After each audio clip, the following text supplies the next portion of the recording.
Selamat pagi, salam sejahtera bagi kita semua yang diberkati Tuhan.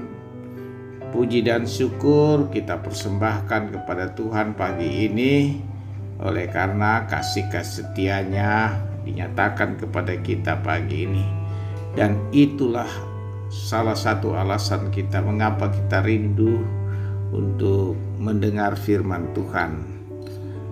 Ya, karena kita membuka mata, kita melihat ciptaan yang mulia di sekitar kita, termasuk dalam diri kita. Dan itu menjadi pesan bagi kita dari Tuhan bahwa betapa pentingnya kita mendengar firman Tuhan. Namun sebelum kita mendengar, mari kita berdoa. Segala puji, hormat, dan kemuliaan bagi Allah pencipta langit dan bumi, sampai ke dalam diri kami penyelamat dan memberi hidup yang kekal di dalam Kristus. Ya Tuhan, kerinduan kami tentu adalah firman-Mu sendiri. Tolonglah kami dengan kuasa Roh Kudus. Kami sedang mempersiapkan hati dan pikiran kami agar dibuka oleh kuasa-Mu. Dalam nama Tuhan Yesus kami berdoa. Amin. Saudara-saudara, bacaan kita 2 Raja-Raja pasal 1 ayat 1-14. Firman Tuhan. Naaman, panglima Raja Aram, adalah seorang terpandang di hadapan tuannya dan sangat disayangi. Sebab oleh dia Tuhan telah memberikan kemenangan kepada orang Aram. Tetapi orang itu, seorang pahlawan tentara, sakit kusta. Orang Aram pernah keluar bergerombolan dan membawa tentawanan seorang anak perempuan dari negeri Israel. Ia menjadi pelayan pada istri Naaman. Berkatalah gadis itu kepada nyonyanya, "Sekiranya tuanku menghadap nabi yang di Samaria itu, maka tentulah nabi itu akan menyembuhkan dia dari penyakitnya." Lalu pergilah Naaman memberitahukan kepada tuannya, katanya, Beginilah dikatakan oleh gadis yang dari negeri Israel itu." Maka jawab Raja Aram, "Baik, pergilah dan aku akan mengirim surat kepada Raja Israel." Lalu pergilah Naaman dan membawa sebagai persembahan 10 talenta perak dari emas, 6.000 sikal emas dari 10 potongan pakaian. Ia menyampaikan surat itu kepada Raja Israel yang berbunyi, "Sesampainya surat ini kepadamu, maklumlah kiranya bahwa aku menyuruh kepadamu Naaman, pengawalku, supaya engkau menyembuhkan dia dari penyakit kustanya." Segera sesudah Raja Israel membaca surat itu, dikoyakkannya lah pakaiannya serta berkata, "Allahkah aku ini yang dapat mematikan dan menghidupkan, sehingga orang ini mengirim pesan kepadaku supaya aku sembuhkan seorang dari penyakit kustanya. Tetapi sesungguhnya, perhatikanlah dan lihatlah, ia mencari gara-gara terhadap aku." Segera sesudah didengar Elisa abdi Allah itu bahwa Raja Israel mengoyakkan pakaiannya, dikirimnyalah pesan kepada raja, bunyinya, "Mengapa engkau mengoyakkan pakaianmu? Biarlah ia datang kepadaku, supaya ia tahu bahwa ada seorang nabi di Israel." Kemudian datanglah Naaman dengan kudanya dan keretanya, lalu berhenti di depan pintu rumah Elisa. Elisa menyuruh seorang suruhan kepadanya, mengatakan, "Pergi pergilah mandi 7 kali dalam sungai Yordan, maka tubuhmu akan pulih kembali, sehingga engkau menjadi tahir. Tetapi pergilah Naaman dengan gusar sambil berkata, aku sangka bahwa setidak-tidaknya ia datang keluar dan berdiri memanggil nama Tuhan Allahnya, lalu menggerak-gerakkan tangannya ke atas tempat penyakit itu, dan dengan demikian menyembuhkan penyakit kustaku. Bukankah Abana dan Parpar, sungai-sungai Damsyik, lebih baik dari segala sungai di Israel? Bukankah aku dapat mandi di sana dan menjadi tahir? Kemudian berpalinglah ia dan pergi dengan panas hati. Tetapi pengawal-pengawalnya datang mendekat serta berkata kepada, Bapa, seandainya nabi itu menyuruh perkara yang sukar kepadamu, bukankah Bapa akan melakukannya? Apalagi sekarang ia hanya berkata kepadamu, mandilah dan engkau akan menjadi tahir. Maka turunlah ia membenamkan dirinya 7 kali dalam sungai Yordan, sesuai dengan perkataan abdi Allah itu. Lalu pulihlah tubuhnya kembali seperti tubuh seorang anak, dan ia menjadi tahir. Amin. Nah, saudara-saudara yang kekasih dalam Tuhan, tema kita di balik ketaatan ada rahmat Tuhan. Di balik ketaatan ada rahmat Tuhan. Saudara-saudara, tema ini adalah soal keyakinan dan soal kerendahan diri di hadapan Tuhan. Bukan berdasarkan kehendak kita manusia, tapi adalah kehendak Tuhan.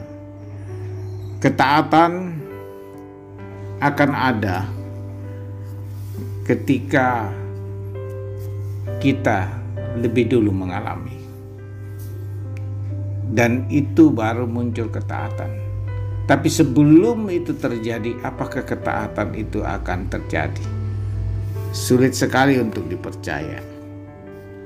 Oleh karena itu, ini terjadi bagi Naaman, seorang panglima Raja Aram yang menderita sakit kusta.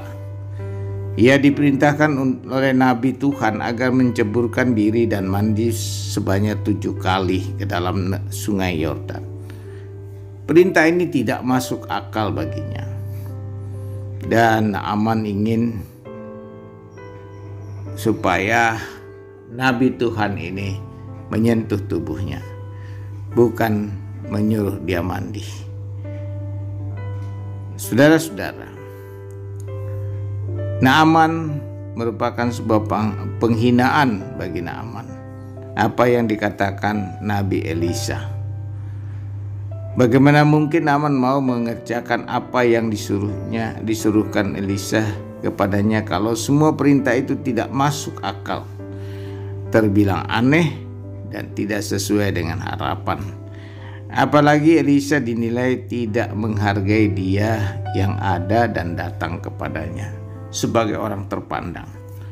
Saudara-saudara, ini memberi gambaran jika kita bertemu dengan abdi Allah, biasanya kita manusia membawa atribut yang besar dalam diri kita, dan kita sulit untuk menjadi taat, dan itu tidak membawa rahmat bagi kita.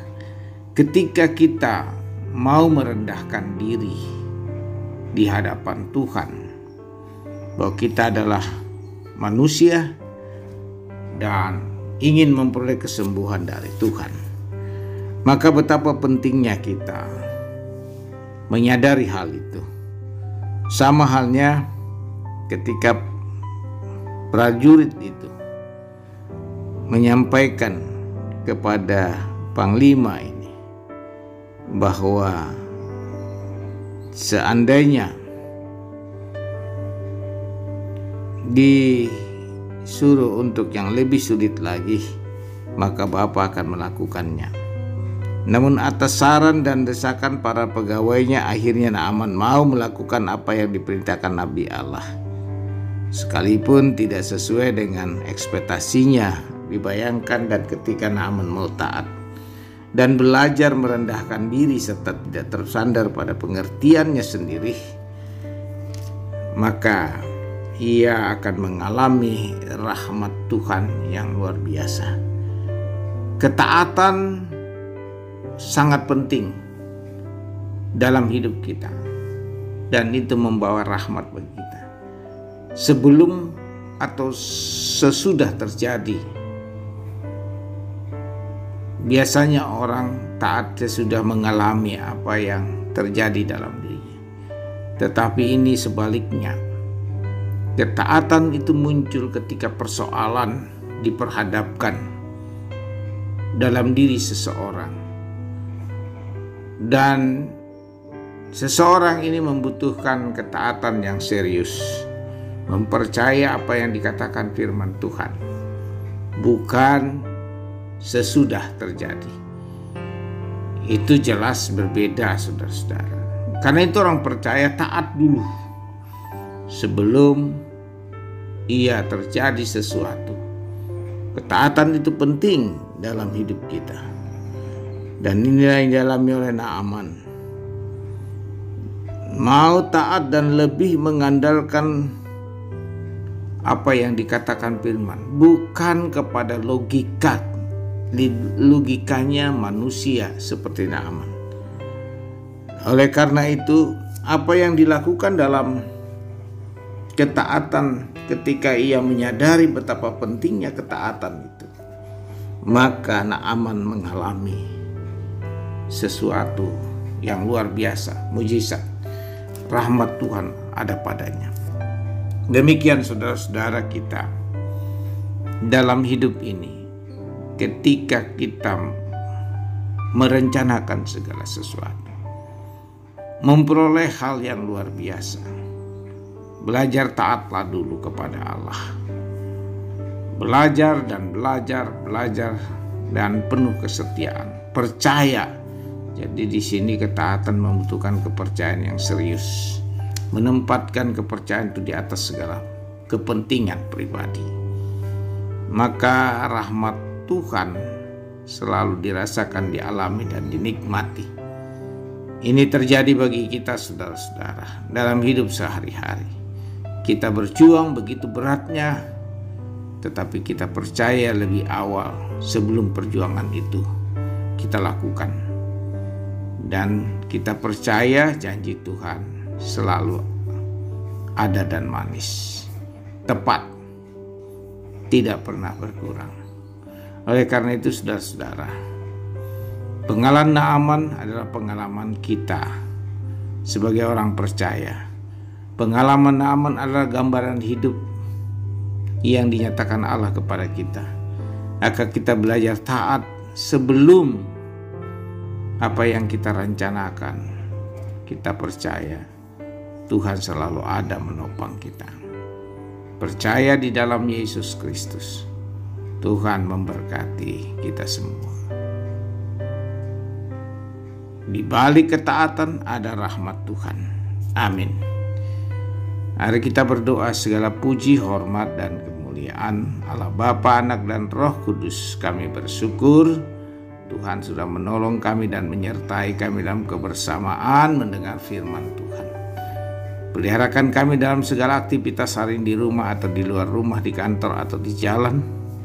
Lindungilah kami Tuhan, keluar masuk rumah dalam nama Yesus. Ini doa kami Tuhan dalam keterbatasan kami. Dalam nama Tuhan Yesus kami berdoa. Amin. Terimalah berkat Tuhan. Tuhan memberkati engkau dan melindungi engkau. Tuhan menyinari engkau dengan wajahnya dan memberi engkau kasih karunia. Tuhan menghadapkan wajahnya kepadamu dan memberi engkau damai sejahtera. Amin. Tuhan beserta kita. Selamat beraktivitas. Immanuel.